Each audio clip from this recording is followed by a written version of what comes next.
Alright, here we go with the Morristown Freeze Fest of 1780. Brace yourselves for the Continental Army's second go-round in Morristown, New Jersey, the place that made Valley Forge look like a summer beach resort.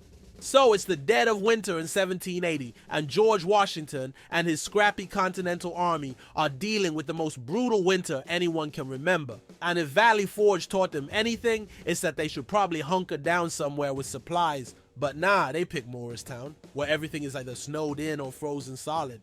Now, if you thought Cold and Hungry was the Continental Army's theme song at Valley Forge, Morristown in 1780 cranks that anthem up to 11.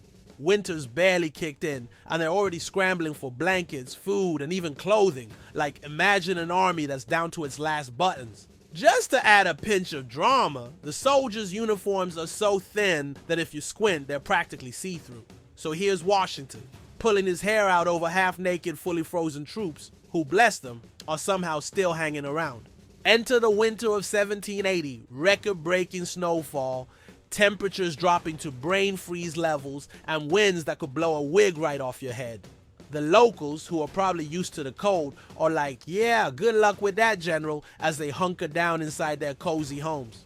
Now, Washington's men are out there in makeshift huts that barely hold together. These things are so flimsy they might as well be cardboard boxes. And it's not like they can pop down to the local store for supplies. The snowstorms make sure of that, piling up roads and turning food transportation into a practical joke. They're essentially snowed in, and they're just watching their provisions dwindle down to crumbs. It's like the world's worst camping trip, minus the marshmallows. Washington's staff.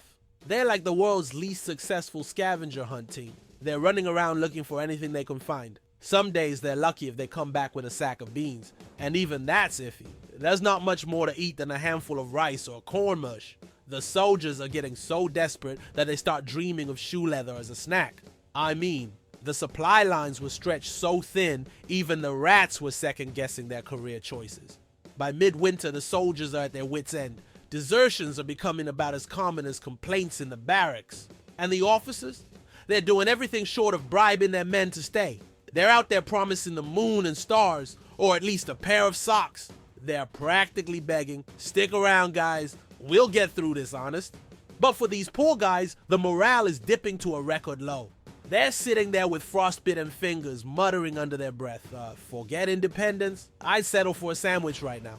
Seeing his men close to revolt, Washington has to pull out the big guns, his words that is. He stands up in front of them and delivers a pep talk that only Washington could pull off. It's somewhere between an inspirational speech and a plea for patience. He's like, listen fellas, we're gonna get through this. Britain might have resources and a professional army and, you know, actual food, but we've got spirit, alright?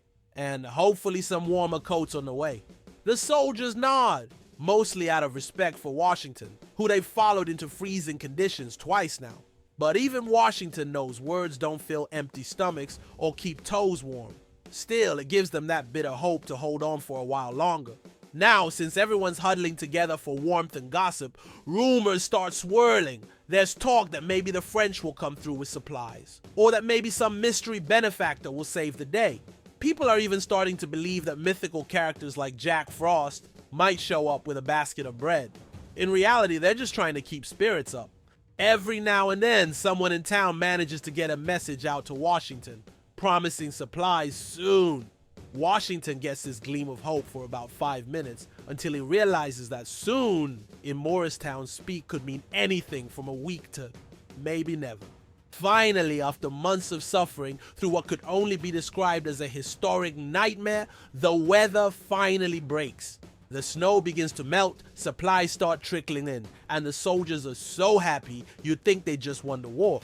They're probably celebrating in whatever way they can, maybe with a slightly larger helping of corn mush. Washington's relief is palpable.